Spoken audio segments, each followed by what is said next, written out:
Hey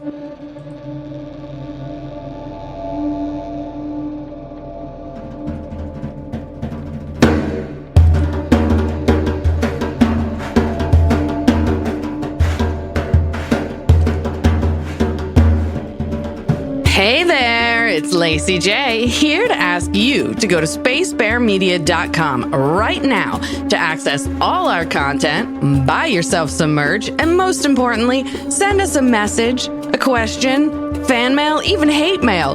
We'll respond on YouTube. Also, please remember to rate and review the podcast on your favorite app or share it with someone you know who loves Lost. Hello, everybody. Welcome back. It's Lost in My 40s, Season 6, Episode 4. It's called The Substitute. It's a Locke episode, and it's a Derek episode. But first, how's everybody doing? Awesome. Great. Alrighty, Ben. Please remind us, where are our power rankings after the first 3 episodes of the last season of Lost? And third from the bottom, we have the Man in Black with negative 16 points. Arzt in second place with negative 19 points. And Dogecoin at the bottom with negative 22 points. Woo. Third place, Miles taking the bronze. All right. All right. Hey, All right. His wit is moving him up. Yeah. And his character growth, too. He's less of a dick. Yeah. Yep. Jack moves from Dr. Bronze to the Silver Surgeon. Whatever. He's the Silver Surgeon. Something like that. Fuck, whatever. 23 points. And Hurley maintains his first place position with 47 points. Alrighty. Jarek, take us through The Substitute. All right. So we begin with a flash sideways, number 1, back in 2004, off the island. Mm-hmm. A large van navigates through a bustling suburban street, eventually pulling into a driveway. The side door slides open with a mechanical whirring and a platform folds out. John Locke wheels himself onto it, but when he presses a lever to lower the platform, of course, it sputters and grinds to a halt. Oh, come on, John sighs. Mustering his courage, he attempts to roll off the platform and onto the lawn, but grunts as he falls face down, his wheelchair collapsing beside him. Did you really think that was going to work? It'd be even worse if you fell into a pile of dog shit that was there. I mean, Wow. It's 2004. You'd think that he would have a cell phone so that he could call Helen or something. Yeah. And wouldn't you know it, the sprinklers come on. Of course. John, Helen calls out, rushing from the front door of the house to shut off the sprinklers. She asks, "Are you okay?" He replies, "Yeah, I'm fine. Just take my weekly shower." She helps him up, saying, "Let's get you inside." Sometime later, John sits in the bathtub while Helen is on the phone complaining about wedding planning. The wedding is in October. "Look, I'm just going to have to call you back." "Yeah." She suggests that they get their parents and his dad and do it shotgun style in Vegas. John insists, "No, you deserve better than that, Helen. We can do this." That's what we did, and it was great. Yeah. Yeah, it was You were fantastic. both there. That was an awesome fucking John's wedding. father? What? Wait, what? John's father? It's Locke's a father? different universe, basically. Yeah. He's still in a Different wheelchair, so timeline. he still got thrown out of the window, I assume. Yeah. Oh, yeah. I assume. Or did he? Hmm. So he contemplates the fabric swatches he's holding and picks one. "I like this one." Then changes his mind. "I meant this one." Helen calls him a very sweet man and they kiss. "I know," John says. She asks how the conference was and he said it was boring. Helen finds a card in John's pocket and asks, who's Dr. Jack Shepard? John explains that he met Jack at Lost Luggage and Jack offered him a free consult. Helen suggests you should call him, but John dismisses it as Jack just being polite. Helen points out the odds of running into a spinal surgeon and muses, who knows? Maybe it's destiny. John agrees, maybe it is. 2007 on the island. The eerie sounds of the monster are heard as the camera soars over treetops and slithers along creek beds. It pauses to examine a house in the Dharma barracks from which breaking glass and rock music can be heard. Moving through the jungle once more, the form of John Locke emerges and picks up a discarded machete. He approaches what looks like a large bag suspended in midair by a rope. Unlock severs the rope with the machete and lowers the bag to the ground. Richard Alpert crawls out. All right, Richard, Unlock says, time to talk. Oh, Wow. Didn't expect that. Nope. All right, now we go back to Flash Sideways number 2, back off the island in 2004. An elevator dings and John Locke exits the elevator and wheels across a crowded office into his cubicle. Motherfucking Randy douchebag nations. He's back. He greets him. Welcome back, Colonel. Wow, you got a nice tan in Australia. Did you miss us? Sure, he wasn't any nicer in this universe than he was in the last one. Nope. Still a douchebag. Yeah, I'm going to need you to come in on Saturday. Yeah. Let's get the TPS reports. Go ahead and get those TPS reports done. Locke responds, sure I did, Randy. Randy continues, so, how's the conference, John? Locke replies, it was okay. I didn't really learn anything. And Randy probes, no? Locke adds, but I made some good contacts, though. Uh-huh. The douchebag, skeptical, says, really? That's interesting. See, Ken Fisher called and said you had to cancel your lunch with him. John, trying to cover his ass, says, right. I was a little under the weather that day. Probably jet lag. Mm-hmm. Randy presses on. Really? Because the seminar people called and said you hadn't picked up your credentials. Did some checking. It seems like you didn't attend a single event. Since we sent you to Sydney on the company's dime, where the hell were you? Uh-oh. Locke apologetically says, look, Randy, you're a douchebag, and I'm really sorry. Why don't we just call it my vacation week? Randy, not buying it because he's a tool, retorts, I thought you wanted that vacation week in October, for your wedding? Okay, fuck John, off. please. Just shut up. Yeah, please, Randy. Look, I know I shouldn't have lied, but where I was, it's personal, and I really don't want to talk about it. And an asshole coldly responds, okay, John, hey, you're fired. Oh. The Trump point, too. You're fired. Because they're both although douchebags. we all know that he's a douchebag, and I concur that he is still a mega douchebag. Mm-hmm. Yeah, he had a right to fire him. I don't blame him for firing. No, I don't know. I would have fired him, too. Yeah. Yes, Of absolutely. course. I mean, just flights to Sydney are really fucking expensive. Right. Yeah. Plus Yeah. hotel and all the food. Yeah. I mean, it's one thing to say, hey, I'm taking unpaid leave off of work or whatever, but to get the company to pay for it. To pay for it, yeah. I mean, that's just dodgy. Yeah. Yep. Are there a lot of box conventions in Sydney? I wonder. And so with a mocking salute, the douchebag walks away. Still hate him. Oh, me too. yeah. Oh, yeah. Yeah, but you're fired. 2007, back on the island, Unlock kneels next to Richard and offers him a canteen. Thirsty?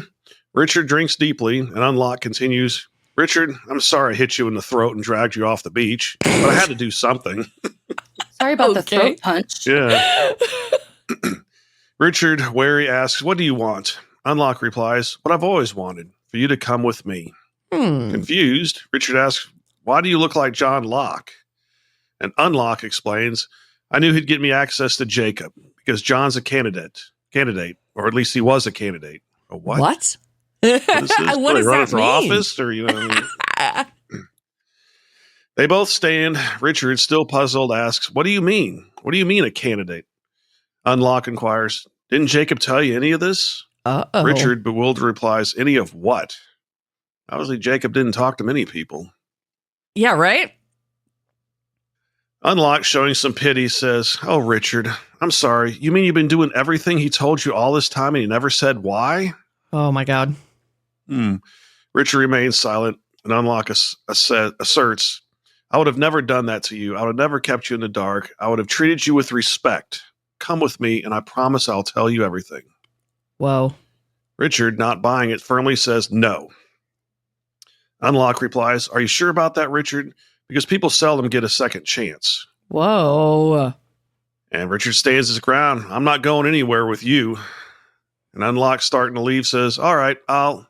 But then he sees a blonde boy with bloodied arms standing in the jungle. What? It appears that Alpert can't see the boy. Before heading into the jungle, Unlock cryptically says, I'll be seeing you, Richard, sooner than you think. Blonde boy with bloodied arms. So in the foot of the statue, Ben approaches Alana, who is weeping near the bodies of her friends.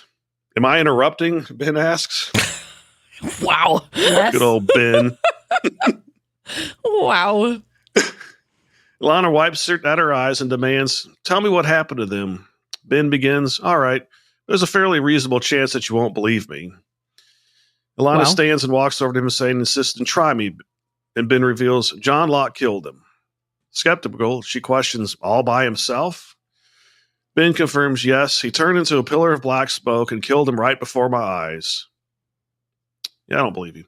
Alana, seeking more answers, asks, did he kill Jacob as well? And Ben responds, yep. She presses, then where's his body? Ben explains, Locke kicked him into the fire over there and he burned away. She approaches a fire pit and begins scooping the ashes into a pouch. Oh, my. Guess that's where they get the ashes from, huh? Just burn someone up and scoop it out. Ben then asks, Locke, do you know why he carried Richard into the jungle? And Alana, with a determined look, answers, he's recruiting. Oh. For? What? The customer service positions. Yeah, for box company. Box experts. We got an opening. There's a conference on the north side of the island. 5 kilometers away. Of course. Unlock marches through the Dharma barracks. He enters the house he had passed earlier, from which loud music continues to blare. The house is in shambles. He walks by the record player and finds Sawyer drinking on the floor in the bedroom. Good Lord. He says, hello, James. Sawyer replies, I thought you were dead. And Unlock grins and says, I am. Is it like everyone who's going into a low place has to wear like dirty clothes? Yeah. I mean, it looks like he shit his pants. Like I've been in really, really dark, low places. And, you know, I'm certainly not like, I'm not shaving. I'm not looking very good, but I'm not wearing like disgusting fucking clothes. Do people, when they melt down, do they really get that? Like, is it to the point where they're just like, I'm wearing my crusty whites? Like, maybe he just lost sphincter control in his grief. Oh, Juliet! I think it could happen. So Sawyer pours 2 large glasses of whiskey and hands one to Unlock as he enters the living room and sits on the couch. Here's to being dead, Sawyer says. You know, when Unlock said, when Sawyer says, I thought you were dead, and Unlock says, I am, it makes me wonder if he's talking about Locke or the Man in Black. Well, if the Man in Black is dead, like, how did that happen? And how did Locke come back? Is that what you mean? Well, I mean, Locke is dead, but you mean like I'm dead and now my form is the smoke monster? Or Locke. His form is Locke. Right. Okay. Interesting. But he's still the memories of the Man in Black, but like now he's just permanently Locke? Or, well, I guess he was just smoke monster because we saw him like zooming around the island, right? Change. Yeah. Vampires are dead and they move around. So like something like that. True. Like okay. They're the undead. Right. Okay. Like Unlock, undead. So Sawyer drinks his whiskey and undead Unlock remarks, you're taking this extremely well. Sawyer, puzzled, asks, taking what extremely well?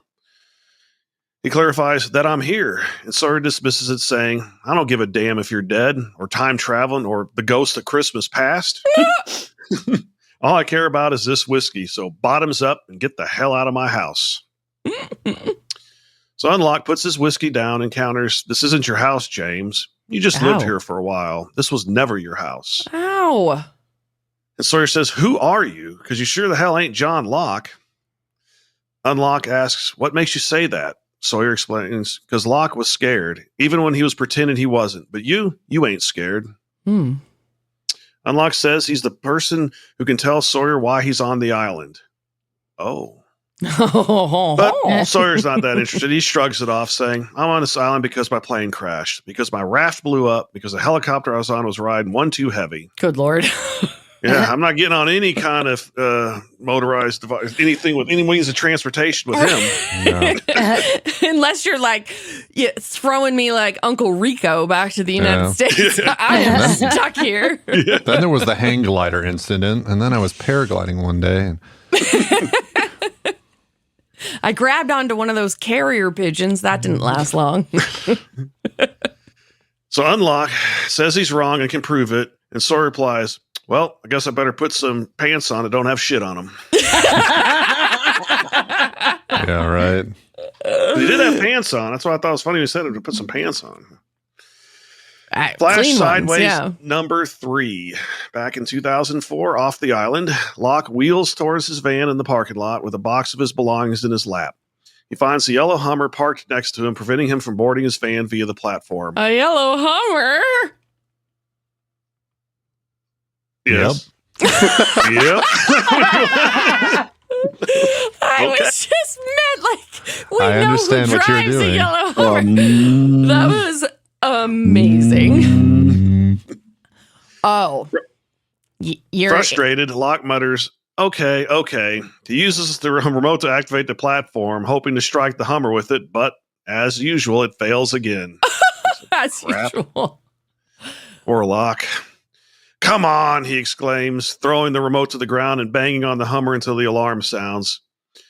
Hurley comes running and shuts it off. Dude, what are you doing? He asks. Locke retorts, what am I doing? What the hell are you doing? Did you ever park a car in your life? You're practically in my spot. Hurley apologizes. I'm sorry. Locke replies, yeah. And Hurley points to a vacant handicap spot right next to Locke's van and says, but there's a handicap spot right over there. Uh-oh. Does have a point. Yeah, he does have a Locke, point. annoyed, responds, yeah, okay, but I don't have to park there. I can park anywhere I want. You need to stay inside the lines. No, I have to stop because Uh-oh. Your Locke, entitlement is out of control now. you do have to fucking park there because Yeah. you need the access aisle Yes. for your Yeah. fucking wheelchair. You Exactly. piece of That's shit. why there's that big space with yellow diagonal lines next to Right. the space So there. that your Locke. ramp can come out. Hello. I have handicap placards and I only use it when I'm having a really bad day and I'm in a lot of pain and I need to use it. Other than that, no, I don't have to use the handicap spots. But Locke, you do have to fucking use this. Yeah, for the Right. chair. Yeah, oh my God. Right. Yes. Yeah. You're the reason why I fucking cart shame people in grocery store parking lots who leave their fucking carts in the access aisles. Oh God, I hate Because that. Bricks. people, I will shame you so hard if I see you doing it. I'm like, really? You're able-bodied and you're going to fucking leave it there? And then people tend to move their carts when I say that to them. Okay, boss bitch. That was my Get little, them in line. yeah. That was my TED Talk for this episode. I think Ben was giving you 2 snaps up. Like, Yeah. And a twist. oh my God. Can you get in living color streaming anywhere? I wonder. I'd love to rewatch sure that. You can. I'm sure there's going to be so much that makes me cringe now. Oh, but, probably. Oh, probably. Yeah. Anyways. Alrighty then. Yep.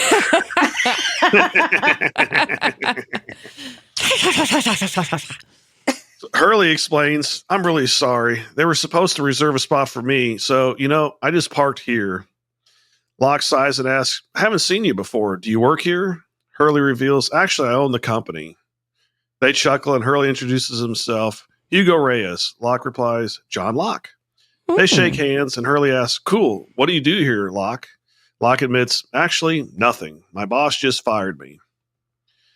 Hurley, surprised, asks, oh, who's your boss? And Locke answers, his name is Randy, but Hurley interjects, Randy Nations? Uh-oh. Locke confirms, yeah. And Hurley agrees, yeah, that guy's a huge douche. Loved it. Confirmed. Can you believe he actually says douche? Yes. I was Laying on the wondering. couch, I was like, yes. That's what we've been saying. Yeah, in the beginning, did Hurley call him a douche? Or I can't remember if we made it up or if we got it for him. I Should I think go we back just, and look? I think we just thought he was douchey, and so we started calling him Randy Douchebag Nations. Yep. I thought so too. I'm going to go back out loud. I'm going to search Randy's episodes and see if anyone said douche to find out if it was us or not. I will get back to you.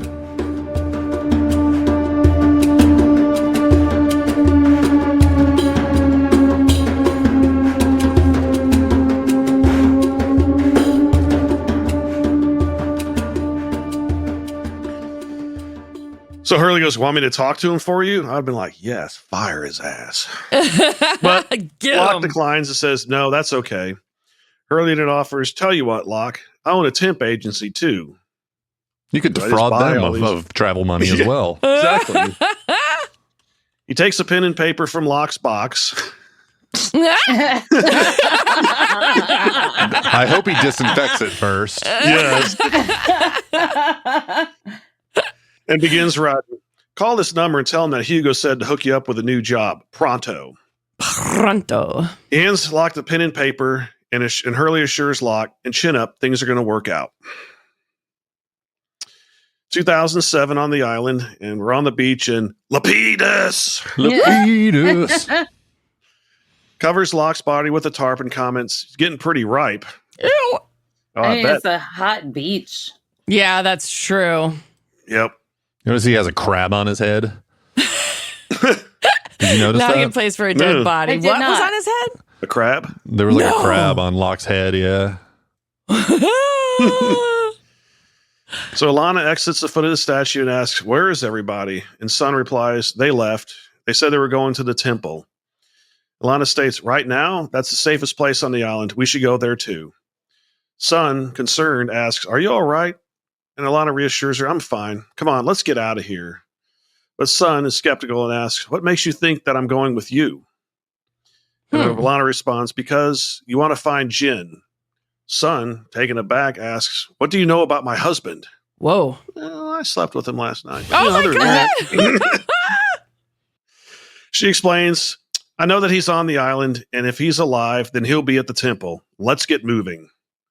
As Alana begins to walk away, Sun insists, what about John? We need to bury him.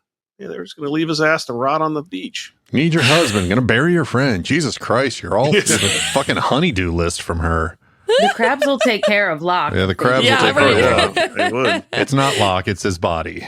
Right. Oh, indeed. So in the jungle, Sawyer follows Unlock. What were you doing alone in that house, James? Whacking it? Sawyer Oh, my God. Sawyer replies, drinking. I mean, yeah.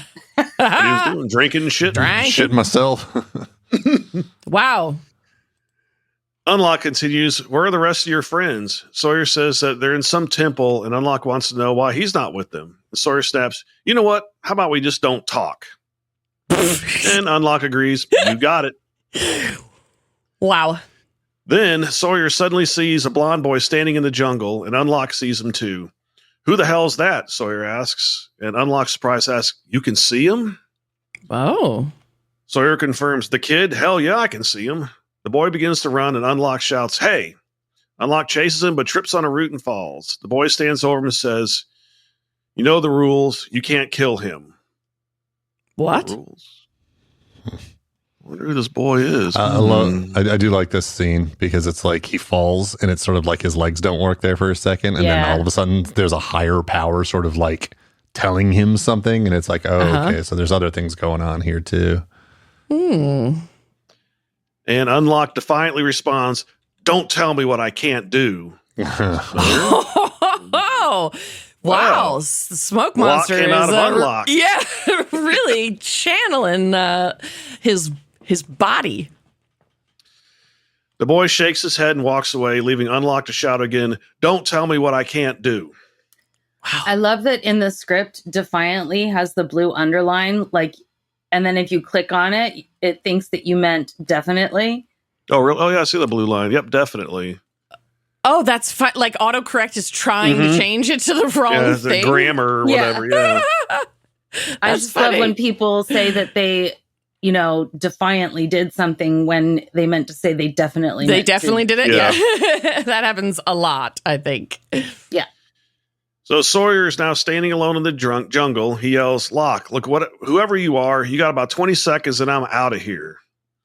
Richard pulls an unlock in a box and pops out of the jungle to say, "Where is he?" Sawyer, surprised, responds, "What the hell are you doing here?" Richard repeats, "Where is he?" And Sawyer explains, "Locke, he ran off in the jungle after some kid, saying he was his priest or something." Richard says, "We need to go now." Sawyer questions, "Go where?" Richard urges, "To the temple. Let's go. Let's go now." And Sawyer, resolute, says, "You know what? I've been in the temple and I think I'm sticking with Unlock." Well, He didn't want to be in that temple. Well, this will be the second time, right? The second time he follows Locke or Unlock when they had the first big breakup, right? Didn't he go? Well, I mean, like when the originals broke up a couple seasons ago. Yeah. So that's the second time he's followed Locke/Unlock. Richard exclaims, "That man is not John Locke." And Sawyer replies, "I know." Richard, who's confused, asks, "Then why are you with him?" And Sawyer explains, "Because he's got answers. He says he knows why I'm on this island. Unless you want to tell me why I'm here, Richard." And Richard warns, "Don't be naive. He's not going to tell you anything. He's going to kill you." Well, and Sawyer counters, "If he wanted to kill me, he could have done it a dozen times already." True, he could have shot him when he was sitting on the floor shitting and drinking. Oh my God. Richard desperately adds, "You don't understand what you're dealing with. He doesn't just want you dead. He wants everyone dead. Everyone you care about, all of them, and he won't stop. They just don't stop. They're machines. They just keep coming. They'll kill everyone." Richard hears footsteps in the jungle and runs away. And Unlock enters the clearing. "Who are you talking to?" he asks, and Sawyer replies, "Nobody. Just myself. You ever catch up with the kid?" And Unlock, feigning ignorance, asks, "What kid?" And I'd be confused if I was Sawyer too. And Sawyer's just like, "Right, let's get on with it, shall we?" And Unlock He agrees. doesn't even care. It's just like, can we just, I'd like to get to the answers. I'm fucking tired. I'm sick of this strange shit. I don't care what bloody kid I'm seeing. Not Let's even just supposed go. to be here today. Yeah. Did you see the memes going around when Trump got convicted on 34 counts, 34 37 felonies? in the movie, but Yeah, but they had him going 34 in a row. in a row? My voice cracked. I'm going through puberty. Unlock agrees. "Yes, James, let's get on with it."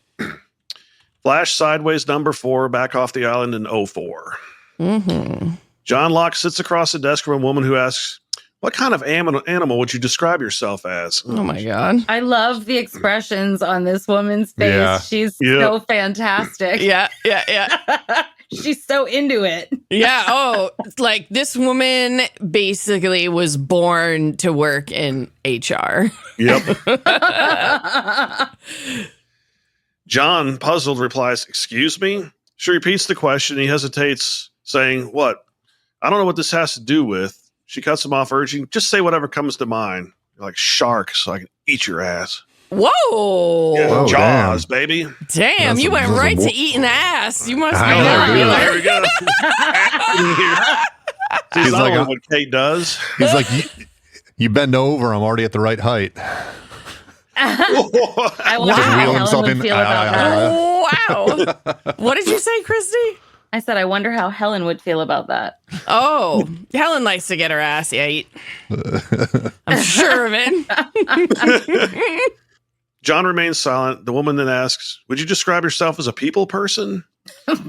Oh my God. Tell us at a time where you had a conflict with another employee. How did you resolve the situation? Fucking questions. Oh, it's every fucking interview. Every interview. Like, what if you know what? I'm just going to stop. I acted with certainty, and they will never find the body. You're hired. When can you start? Oh my God. So, with a sigh, John requests, "May I speak to your supervisor?" Which is interesting. I never thought about asking for a supervisor during a job interview. Yeah, right. Yeah, that would be weird. That's a power play right there, man. Yep. I guess so, yeah. She agrees. "Of course, I'll go get her." Rose approaches John, introducing herself. "Good morning, Mr. Locke." John confirms, "Yep." And she continues, "I'm Rose Nadler, the office supervisor. What can I do for you?" How can I help you today? John responds, what you can do, Ms. Nadler, is spare me the questions about what kind of animal I am and hopefully place me in a job. Rose laughs, absolutely. What kind of placement are you looking for? And John mentions, well, I see here you have a listing as for a site coordinator. Rose clarifies, construction site coordinator. I'm not sure that's a good match. John insists, well, if experience is the issue I have, Rose interrupts. Experience isn't the issue. John explains. The issue is you suck. You're eating too much ass. Ah! John explains, look, Mr. Reyes told me if I came down here, I would be taken care of. And Rose nods. And Mr. Reyes is my boss, so if he said that, I can make that happen for you. If you want to work construction, you got it. John says, thank you, but Rose isn't finished. I will send you down there tomorrow, and then the day after, you'll be back in my office. Look, Mr. Locke, let's try to be a little bit more realistic. And John questions, and what do you know about realistic? And she reveals, I have cancer, terminal cancer. Weirdest job interview. Oh, yeah. Holy crap. It's like, so should I come back and talk to the next supervisor? Oh my gosh. How long are we talking here? There's going to be an opening in a couple months. Yeah, right. Is your job available? I'm just going to ride unemployment for a few months until you croak, and we'll try this again. Oh my God. But John, he says, I'm sorry, and Rose shares her experience. When the doctors first told me, I had a hard time accepting it, but eventually I got past the denial part, and I got back to living whatever life I got left. So how about we find you a job that you can do?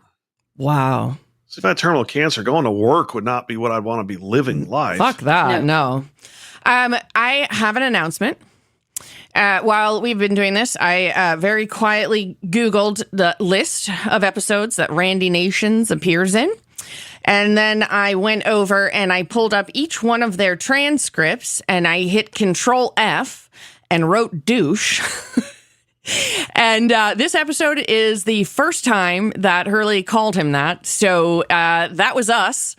Naming him Randy Douchebag Nations without prompting. Yes. And eventually the mayor of Island Town agreed with us. Yes. That is awesome. It's like the Lock in the Box. You guys, we are tuned in to the show. Yeah. All righty. Continue. So in 2007 on the island, Sawyer and Unlock walk through the jungle. Sawyer asks, do you read? And Unlock, puzzled, replies, excuse me? Sawyer clarifies, books. Do you read books? And Unlock responds, sure, who doesn't? Lots of people. Yeah, lots of people. So Sawyer shares, well, my favorite, Steinbeck, of Mice and Men. You know that one? And Unlock shakes his head, nope, a little after my time. Sawyer explains it's about these two guys, George and Lenny. Lenny's kind of slow, causing George problems. So George walks him into the woods and tells him to look out yonder and picture the pretty little house they're going to live in someday. Then he shoots Lenny in the back of the head. It's a good Cliff Notes. Look at the flowers. Bam! The rabbits. Tell me about the rabbits, George. Unlock remarks, well, that doesn't sound like a happy ending. And Sawyer says, it ain't. I mean, that was kind of a, Steinbeck thing. So Yeah. Right. Yeah. Yeah. Not cheery. He wasn't. They're not uplifting books. no. Right. Suddenly, Sawyer points a gun at Unlock and cocks it so the monster knows he's serious. Mm-hmm. But Unlock, he's already dead, so why would that scare him? He asks Yeah. calmly, what's on your mind, James? Well, I want to shoot your ass. That's what... I thought Sawyer. he wants to eat it. Yeah. Bend over. He's like, now, if you have any clean underwear, now would be the time to give it to me. Ew. No, that's why he has the gun out. I really wanted to eat ass, but you won't stop shitting in your pants. No, wait, Jesus. wrong one. It was Sawyer shitting in his Good pants. Lord. Y'all, I don't know. Never mind. So Sawyer says, I'm wondering what would happen to you if I put a bullet in your head. And Unlock challenges, well, why don't we find out? Wow. Okay. Sawyer asks, what are you? And Unlock answers, what I am is I'm trapped. And I've been trapped for so long that I don't even remember what it feels like to be free. Maybe you Oh. can understand that. But before I was trapped, I was a man, James, just like you. Sawyer, skeptical, says, I'm having a hard time believing that. And Unlock responds, well, you can believe whatever you want. That's the truth. I know what it's like to feel joy, to feel pain, anger, fear, to experience betrayal. I know what it's like to lose someone you love. Oh. So if you want to shoot me, but you're so close, James. It'd be such a shame to turn back now. And Unlock walks deeper into the jungle. Sawyer sighs and follows. So we're getting close to a little backstory for the smoke monster, maybe? I know. Hoping. I wouldn't say close, but you will get that. I mean, close in like this season compared to right. But one other thing I wanted to ask here, or sort of say, is like I'm totally relating to Sawyer right now. It's sort of like, oh, it doesn't matter what this guy says to me or how he puts me down or is trying to continue to coax me. Like, I'm on board. You don't have to sell it to me. I'm going where you want to go. I want to hear what you have to say. 100%. Right. That would be me. Yeah, I want to know okay. answers. I want answers. Yeah. Christy, Ben, are you on board with that?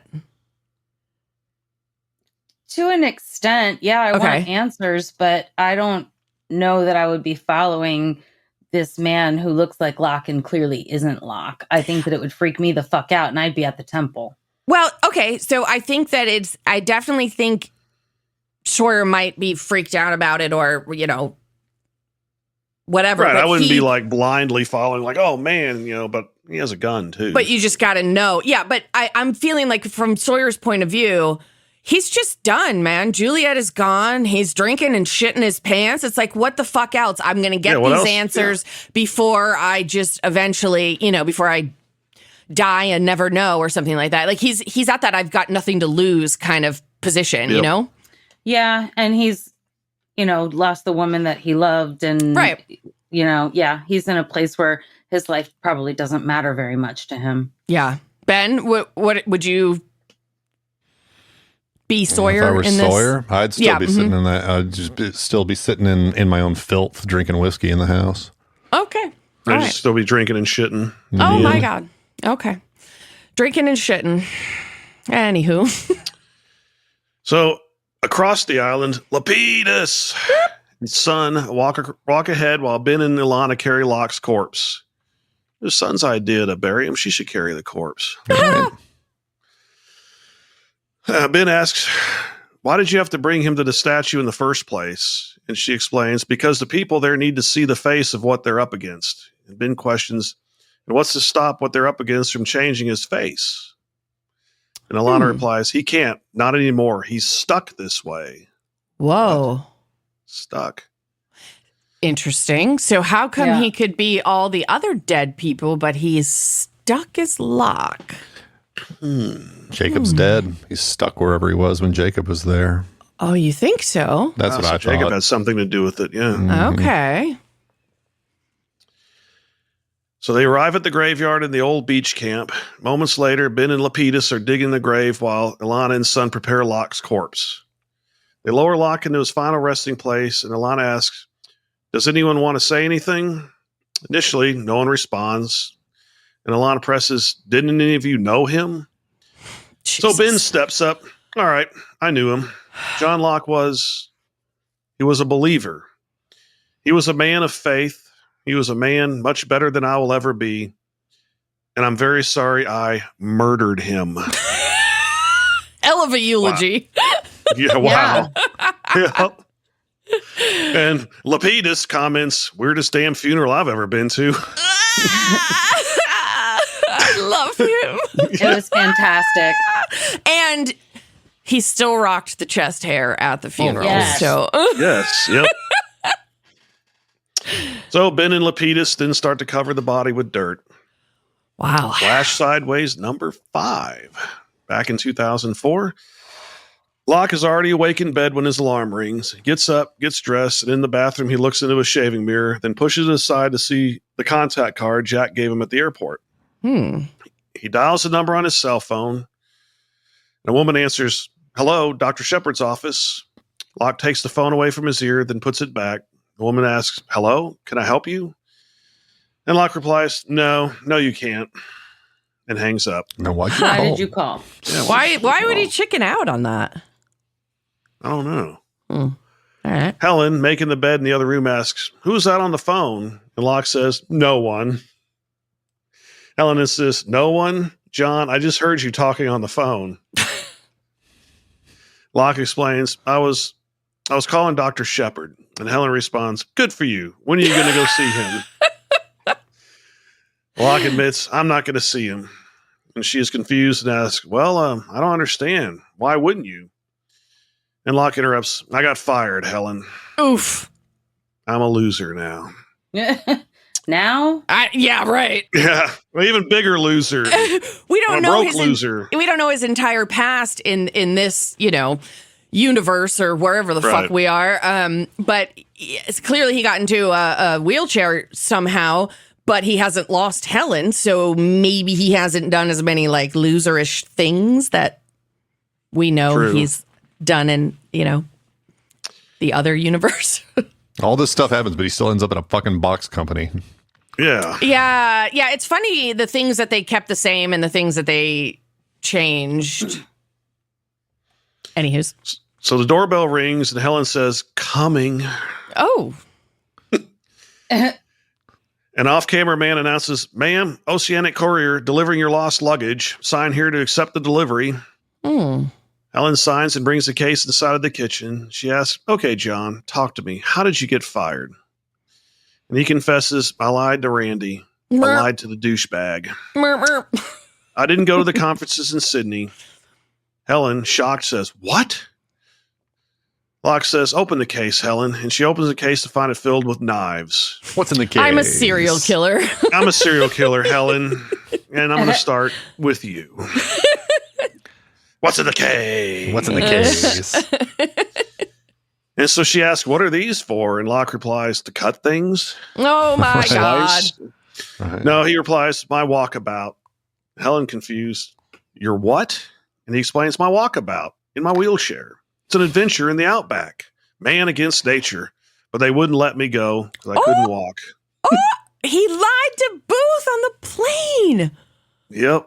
Whoa. And I sat there yelling at them, shouting at them that they couldn't tell me what I can't do. But they were right. I'm sick of imagining what my life could be out of this chair, Helen. What it'd be like to walk down the aisle with you because it's not going to happen. Yep. The men don't walk down the aisle anyways, but that's fine. So if you need me to see more doctors, have more consults, if you need me to get out of this chair, I don't blame you. But I don't want you to spend your life waiting for a miracle because there is no such thing. Jeez. Helen approaches Locke and crouches down beside him.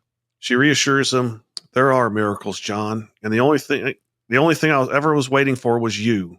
And she rips up Jack Card and kisses Locke. Wow.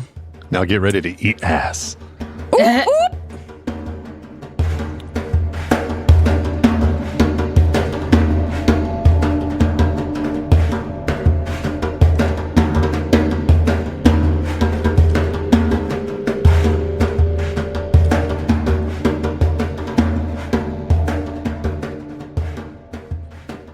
2007, on the island, Sawyer and Unlock arrive at a bamboo ladder on the edge of the cliff.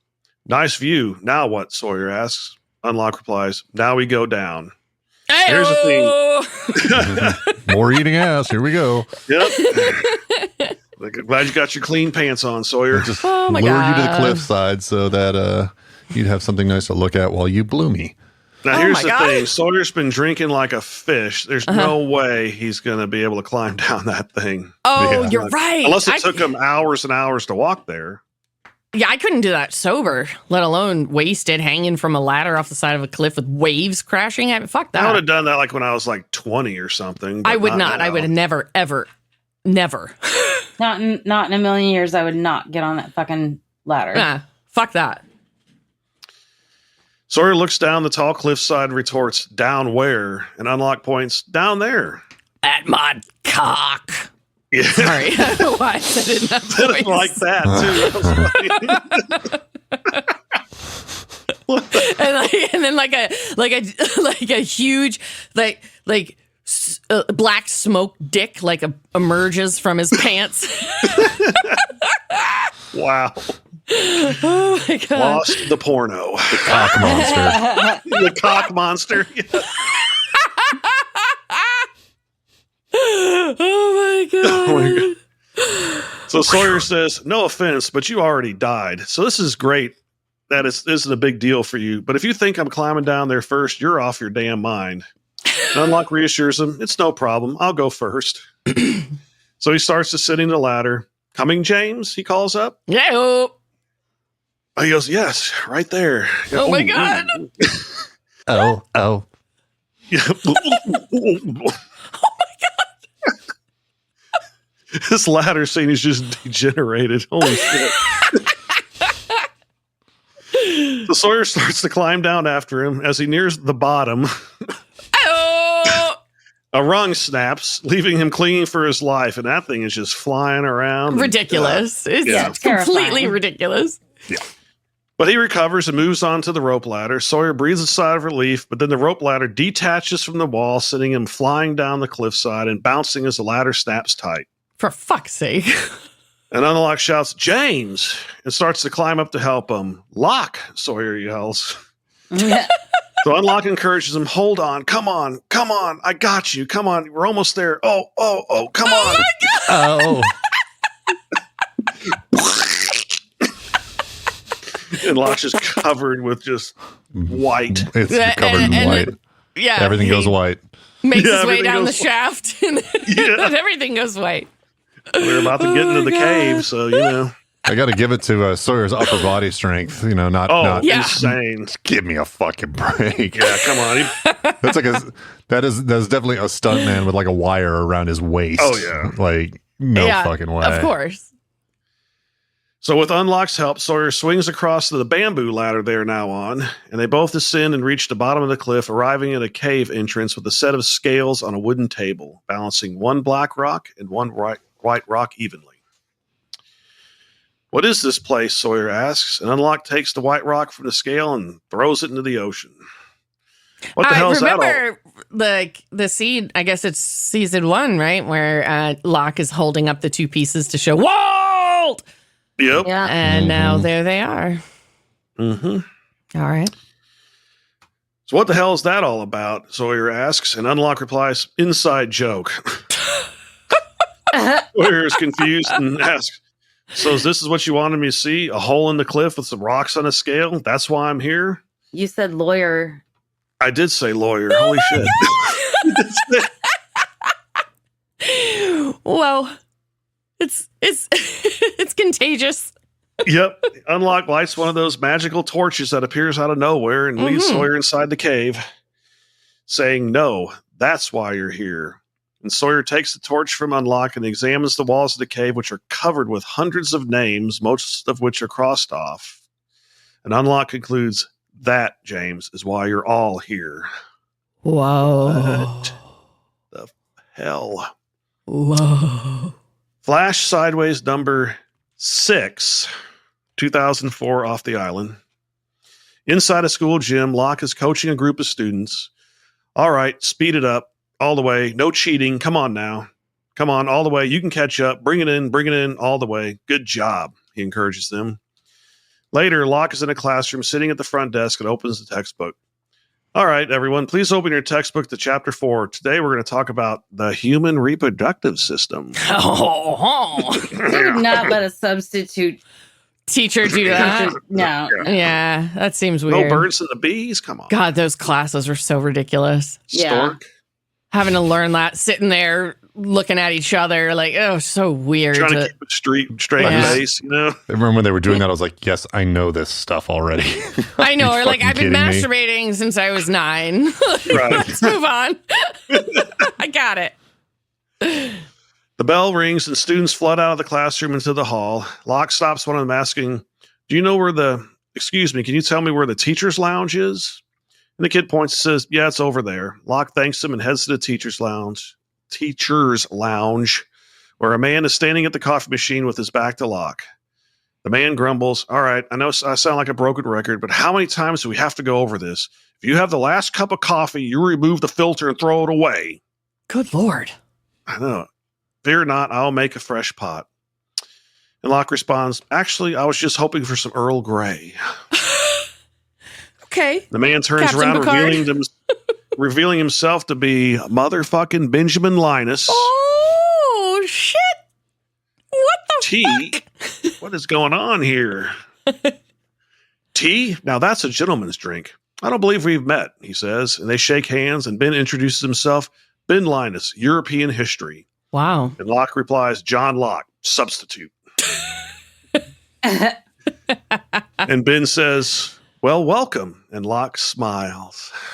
Wow. Yeah, that was kind of out of nowhere. Yeah, and did they teach specifically European history in high school? I don't think so. I think it was world history. World history. World history. Yeah, American history and world history is at least what And we learn here. We had Texas history. Yeah, Texas history. Oh, damn Of it. course you did. No, we did. Texas. I mean, we did Maryland history and New York history, the two places But where I were was you in your school. own country? But No. I feel like Stars I are did those bright. at a younger age, not in high Right. school. They didn't teach that in high school. But anyways, I guess Ben's fancy. Maybe he teaches AP. You could have an AP European history class because that would be Sure. like a college level. Okay. I don't think at Plano they had that, but we had AP history and AP world history. Oh, Yeah. okay. Inside the cave, Sawyer looks around at the walls covered in names. Who wrote all of this? He asks. His name was Jacob, replies Unlock.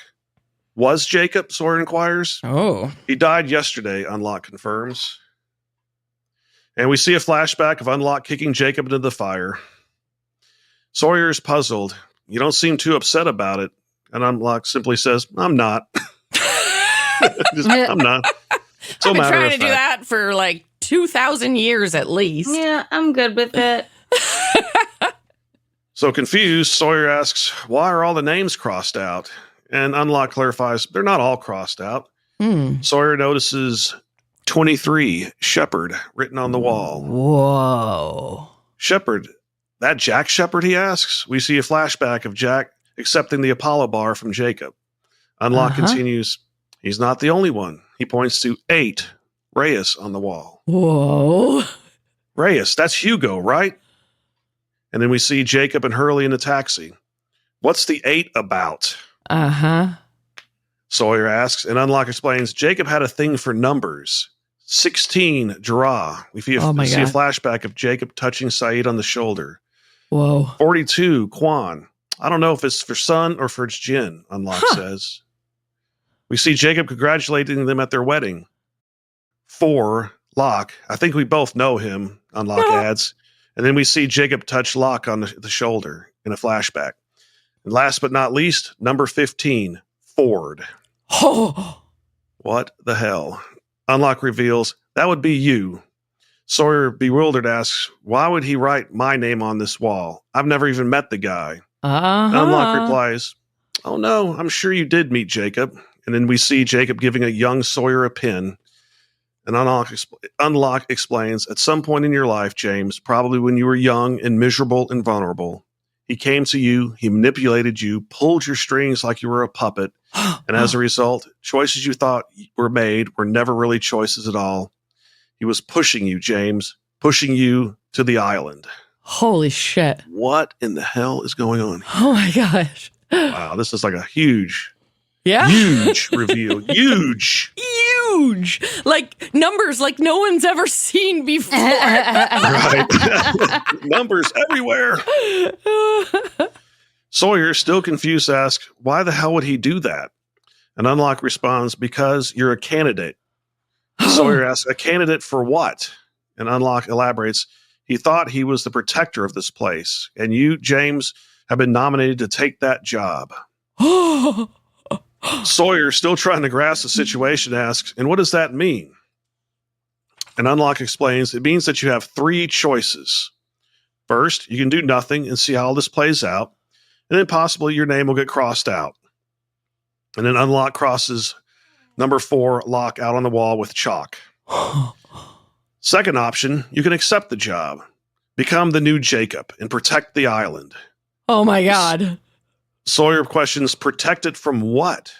And Unlock clarifies, from nothing, James. That's the joke. There's nothing to protect it from. It's just a damn island. And it'll be perfectly fine without Jacob or you or any of the other people whose lives he wasted.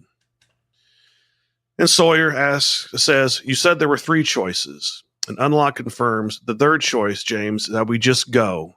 We just get the hell off this island. We never look back.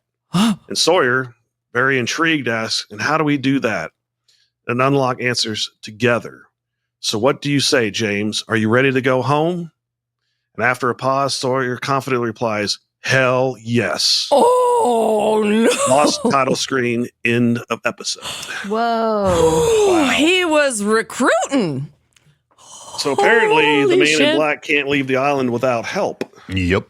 It appears that way. Yeah. It wasn't just killing Jacob. There's more to it. What do you think Yeah, that about whole him? last thing. Holy crap. That was What do just you think about him painting Jacob as a villain in a way, as somebody taking away other people's free will and stuff? What, you buying it? Nope. It's always a matter of perspective. Yeah, it is Right. perspective. Yeah. I know. That's so much of what the message of the show is about, I think.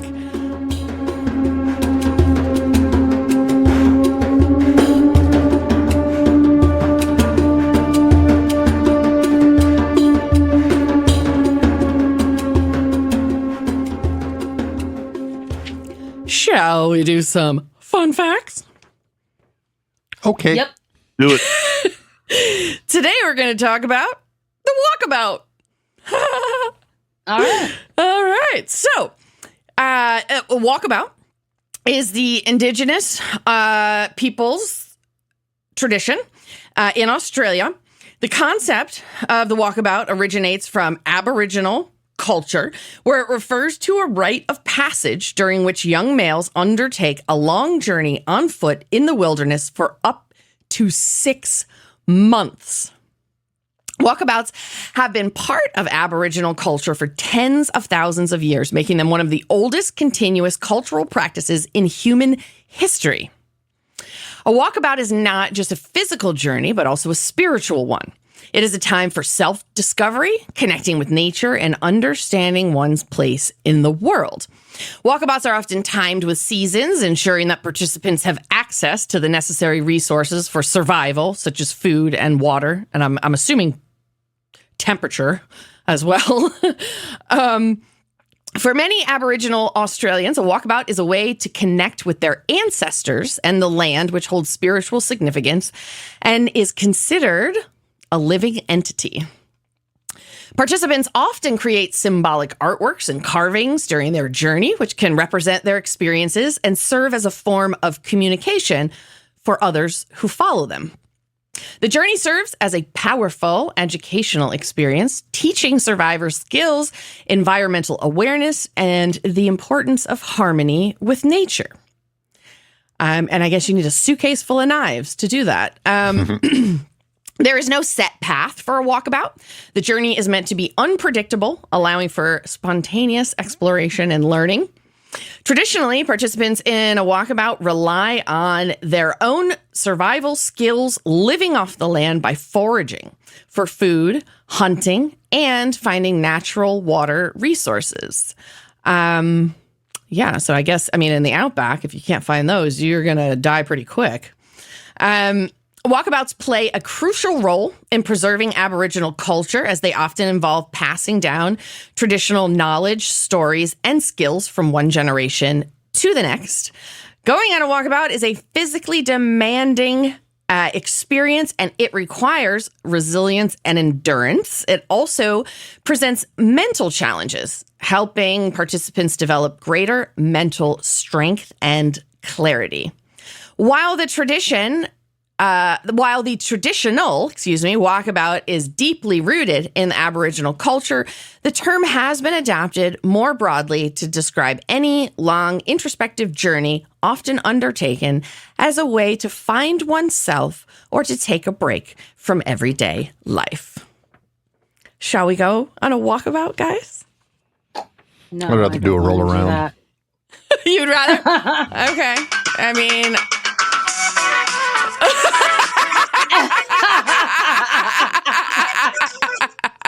Let's go. Okay. He made me a Vegemite sandwich. Yep.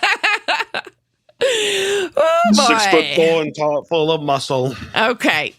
Let's talk about the substitute. Sounds like we liked it a little better than what Kate does. Ben, how about your best and worst moments? So I'll start with, I guess, best moments. I like it when Locke or Unlock or whatever is talking to Sawyer while Sawyer's sitting there in his filth, and he says, because Locke was scared even when he was pretending he wasn't, but you ain't scared. Yeah. Another favorite was Hurley just saying, yeah, that guy's a huge douche. Yeah, boy. And then I actually like the scene where Locke is chasing the boy, and then he trips, and all of a sudden it's like his legs don't work for a second, and you see him sort of like back in almost Locke's frame of mind. Don't tell me what I can't do, and all this type of stuff. It's like seeing Locke come out of that situation. I thought that was pretty cool. It's interesting that the way that you phrase that too. It makes me think like with Alana saying he's stuck in there. Yeah. It's almost as though the two are sort of melding into one right now. That, we know now, I guess the smoke monster's been trapped on this island. Now he's trapped in Locke's body and, experiencing, even if it's just for a moment, his leg's not working and things like that. It's almost like we're losing a part of the smoke monster to Locke, and vice versa. Yeah. Yeah. Interesting. Okay. Keep going. The worst ones were, I think, even though I laughed, was like Locke falling off the wheelchair thing at the beginning, and that stuff coming on, like that was really awful. Yeah, sad. Yeah, but I think it's funny that Ben's like, I mean, it was terrible, but I laughed. But I laughed at it. It's like when you see people trip and fall. It's funny. Yeah. There's a scene in Letterkenny where they're talking about, watching kids fall off bikes. And it's like, fuck, I could watch kids fall off bikes all day. I don't give a shit about your fucking kid. This is one of those ADHD moments where I'm going to remind you that you've told us that about 1,000 times. All right, well, fuck That was 1,001, so fuck it. All right, well, fuck off. I like that attitude. And Ben. the last one that I was going to talk about was that the whole scene with like Rose saying I've got terminal cancer. It just really felt like tacked Weird. on. Yep. Yeah, it didn't. It felt out of place, and I thought that was kind of a unnecessary scene. So that's it. Okay. Christy, what you think? So for best moments, this first one might surprise you, but I really, really liked Ben's eulogy for Locke. Wow. Oh, Wow. Okay. Yep, I really enjoyed it.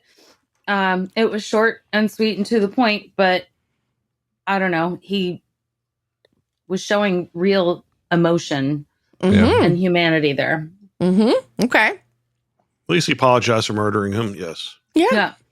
And then to follow that up with a second best moment, this is the weirdest damn funeral I've ever been to. Lapidus. Fucking love So him. good. So good. For worst moments, same scene, but just seeing the graveyard back at the beach camp. All of the different wooden crosses that they had set up. It was sobering. And then seeing Sawyer on that fucking ladder, I would have taken one look at it and I would have gone, nope. And I would not have even bothered to walk down. Wrap your smoke dick around me and lower me to the cave, please. Yeah, exactly. So those are my moments. All right. I'm going to go next. Best moment. I'm cheating a little because it's not one moment, but all of the interaction between Sawyer and Unlock. I really loved it. I thought Sawyer, is in an interesting place mentally. Unlock is being, cryptic for a while, and I just I liked it the same way. I've enjoyed like Locke and Jack's interactions or Locke and Ben Linus. Like it just was an interesting pair to be conversing. My worst moment was Locke in the parking lot. I had sort of the same reaction you did, Christy, where it was just like, you know what? We make handicap spots so that you can do this easily, and you deserve that, and you should use that. And if you don't, you can't be yelling at all. I mean, you should probably yell at people in yellow Hummers anyways, because that's stupid. But you know what I mean. Worst moment. Derek, what about you? The best moment for me was the ending where Locke is showing Sawyer all the numbers and the names and everything. I was just like, holy shit, it's all starting to come together here. Ben, Christy, did you guys remember that was going to happen? That the numbers were connected to names? Okay. So all three of you, big reveal. All right. Love it. And the worst moments were the Locke moments, like when he fell out of his wheelchair, the parking lot incident, just, you know. All right. Shall we do some rankings? Derek, why don't you just keep going? Tell us about your power rankings this week. I didn't have a third worst, but my second worst was Locke. Because, I don't know, he was just kind of a whiny, complainy, almost douchey, but not as bad as my number one worst, which was, of course, Randy. A douchebag nation. Douchebag nation. Now, that my third best might surprise you a little bit, it's the Man in Black. Oh, explain. Kind of starting to, not seem as bad as they started off, like he was pure evil. Maybe he's, like Christy said earlier, it's perspective. Okay, so you're picking up what he's putting down about Jacob. A little bit. Okay. And my second best was Hurley, because he gave Locke another chance after, parking next to him in his yellow Hummer. Yeah, that's very Hurley. Yep, and calling Randy a douche, so that helped. That was fantastic. Yes. Amazing. And finally, my best was Helen. I just really liked her in this episode. Okay. And being very understanding with Locke and putting up with him. Yeah. Fucking kill. I'm going to fuck Helen. Hey. And I'm going to kill the douchebag, Mr. Nations. He's going to start plummeting down the rankings this week. Oh, yeah. I have a feeling. I'm going to go next. We have some similar here. I also didn't have a third worst. My second worst was Locke, simply for the parking lot scene. I just didn't appreciate it. And of course, the worst is Randy, douchebag nations. And in third best, I have Benjamin Linus. I agree with Christy. It was in her best moments. I liked his eulogy very much. And I don't know. I just always appreciate Benjamin Linus, I guess, when he says something awesome, like apologizing for murdering someone. Second best, I have the Man in Black. I'm also leaning toward, maybe Jacob wasn't right to be doing what he was doing. I don't know. I'm a little more on the fence now, kind of waiting to see how these white and black rocks balance each other out. Maybe the Man in Black isn't all evil. Maybe Jacob isn't all good. Maybe life is a little more complicated than that. And I also have Helen as number one. She is just always fantastic, supportive, loving. I didn't quite like that she tore up Jack's card. I understand what she's trying to do there, but you could still pursue a chance that he could walk. Worth a shot. Yeah, I think that, but that didn't bother me enough to keep her out of number one. I will be having a threesome this week with Lapidus and Alana. And I am, of course, going to kill the douche. Yes. Benjamin, what you got? I didn't have a third worst. Second worst, I've got Locke. The whole taking the trip on the company dime thing and the parking lot scene, all of that was just like, God, come on, man. Yep. Worst is, of course, going to be Randy, douchebag nations. Yep. On the top, I've got third place, I've got Hurley. Second place, I've got Helen for the same reasons that we were talking about. And I've got the love. I got the Man in Black as my favorite character in this one. Okay. Not that he's good or anything, but Right. I was very, very entertained by his character, and the fact that all of a sudden he's throwing sort of shade on the motivations of it's interesting, and somebody that's going to they're going to lead you astray. They're going to try to make you believe them first. So it's tough to know right now if is he on the level, or is he just insidious in recruiting. I do also believe that. It was like, I think he can't get off the island. Like, he couldn't kill Jacob directly. He had to have somebody else do it. So I think it's the same thing. He doesn't have power to get off the island unless somebody brings him, invites him or takes them or whatever. So like a vampire invites him off the island. It's like the gin, Yeah. All right. As you wish. I'm gonna have I'm gonna have a threesome this week. I don't have them very often, but I'm gonna have Helen and Alana. It's gonna be Alana. Helena. And, I think I'm going to also kill Randy, douchebag nations. Yeah, All boy. right. Christy. What do your rankings look like? Are we going to have like a Helen douchebag sweep? Everybody in the top and bottom? Yes, absolutely. All right. I put the douchebag in the third worst. Okay. I mean, he's an epic douchebag, but I don't want to give him that much credit. There are by far worse people. Locke I have as second worst. Just park in the fucking handicap spot, accept reality. And then the Man in Black is still in the worst spot for me. Don't trust him at all. Okay. For the top, I have in third place, Lapidus. Hey, I just thought he's so fucking funny in that funeral scene. Absolutely. Number two, best, I have Hurley. I would like to think that in a perfect world, if Hurley had really won the lotto, he would have been a nice person. Oh, absolutely. And, Yeah, what he does in the parking lot, like, yes, that's why he's the mayor of Islandtown. He's still exactly. And talking about some of the changes that we're seeing in these like flash sideways, I think it's interesting to pay attention to what they change and what they keep. And Hurley's still Hurley. Yeah. Yeah. And then I'm gonna fuck Frank Lapidus. And his chest hair. Oh wait, I didn't do my number one. My best was Helen. Derp. So yeah, derp.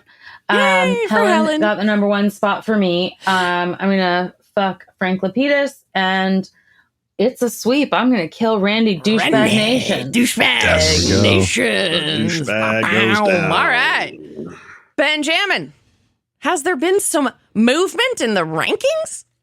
Bowel movement. That was in Sawyer's pants. Yeah, that was in Sawyer's pants, exactly. Yeah, so we have Leslie Arzt falling into the third, still at negative 19 points. That would move the Man in Black moves out of the bottom three. We have the Japanese guy Dogecoin and second with negative 22 points, and we have a new first place at the bottom, the bottom of the barrel. Who could it possibly be but Randy Douchebag Nations with negative 28 points? He literally has like 30 seconds of screen time, and that's it. And he's already there. Him is complete. Yeah. And in the top. At the top, we've got, let's see, Miles falling out. He had a brief stint last episode. Jack takes the third spot. He's back to Dr. Bronze.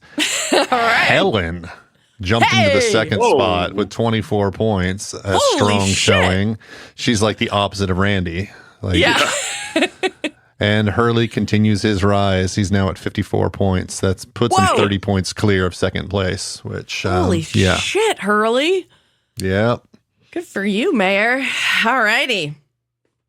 Shall we do some final impressions? I would like to start with Christy. I absolutely love this episode. Yeah. Goes from a low point to a high point for sure. Yeah, absolutely. Meaning last compared week to compared to last week's episode. I thought it was fantastic. I love all of the stuff. Even though I don't care for the Man in Black, I'm really enjoying the Unlock and Sawyer stuff. Yeah, shout out to Terry O'Quinn. Like, so good. Yeah, he did such a great job with all of that. Yeah. Yeah, just a really good episode. Loved it. Hate the douchebag, but I find it extra hilarious that Hurley called him a douchebag too. So, yes, perfect. Ben, how about you? Compared to the last episode, yeah, I mean this is definitely a step up on quality. I thought it was a good episode. I didn't think it was a great episode. I did enjoy the sort of dialogue with between Unlock and Sawyer. The portrayal of Locke in this one didn't make me feel sympathy for him, to be honest. If that's what the intention was for me to feel, oh, this poor guy or whatever, I don't feel that way. I feel like he's kind of a dick, to be honest, and taking advantage of people.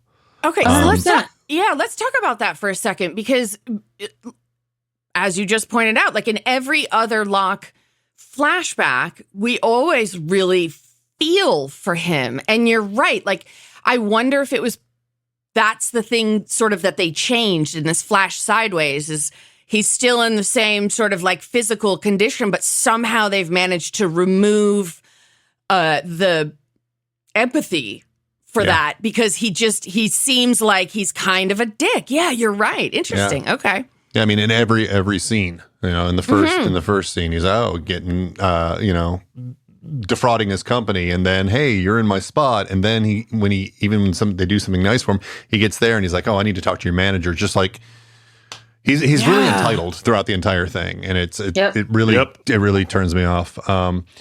So okay. Ellen deserves so much better. If that was the intention, then they pulled it off really, really well. If the intention was to make us feel sympathy, then they missed it by 180 degrees.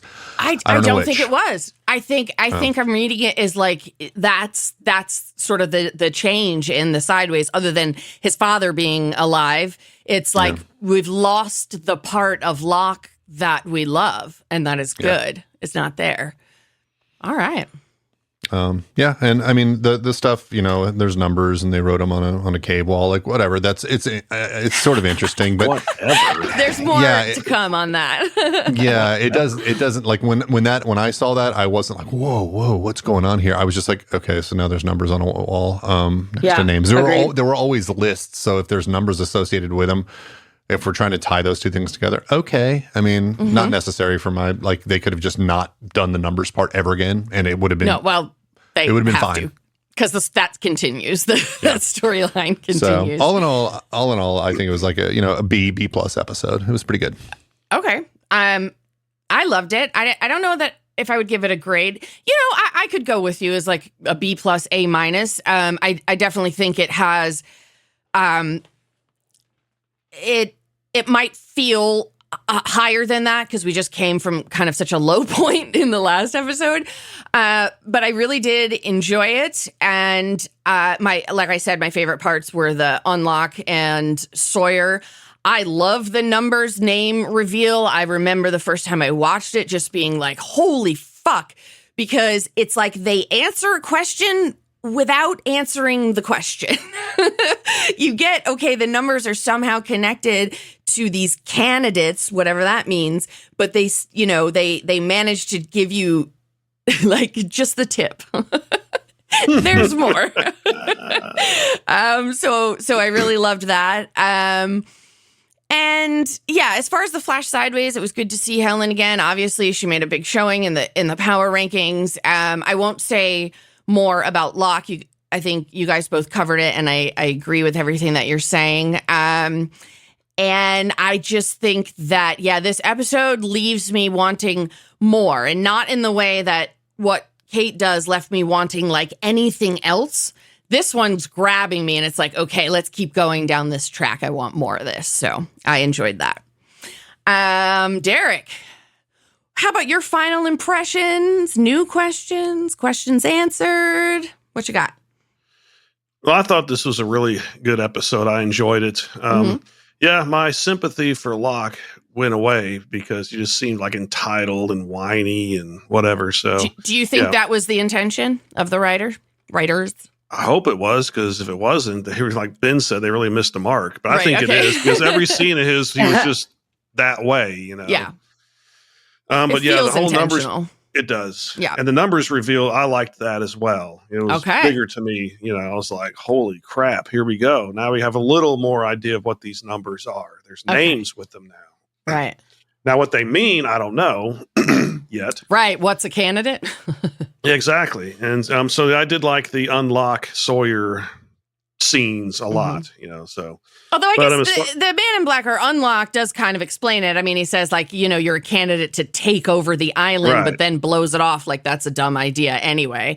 Right. So they do. I mean, it's still left open as to, like, how are they going to pick a candidate? What does that mean? Do they really become a Jacob? I thought Jacob was, like, supernatural. And so there's still a bunch of, like, questions around it, I think. So.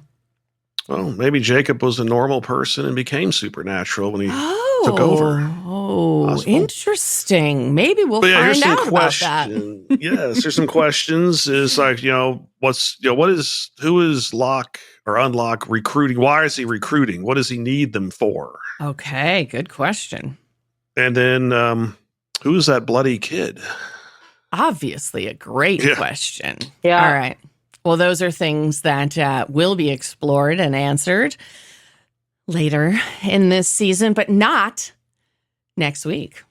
All right. Next week, it's going to be Wednesday, June 26th. We'll be doing season 6, episode 5. It's called Lighthouse. It's a Jack episode, and it's a Christy episode. Join us when we find out what Claire has been up to. Jacob leads Hurley on a Saeed quest, and we meet Jack's son? What? We'll see you next week, guys. Bye. Bye. Bye.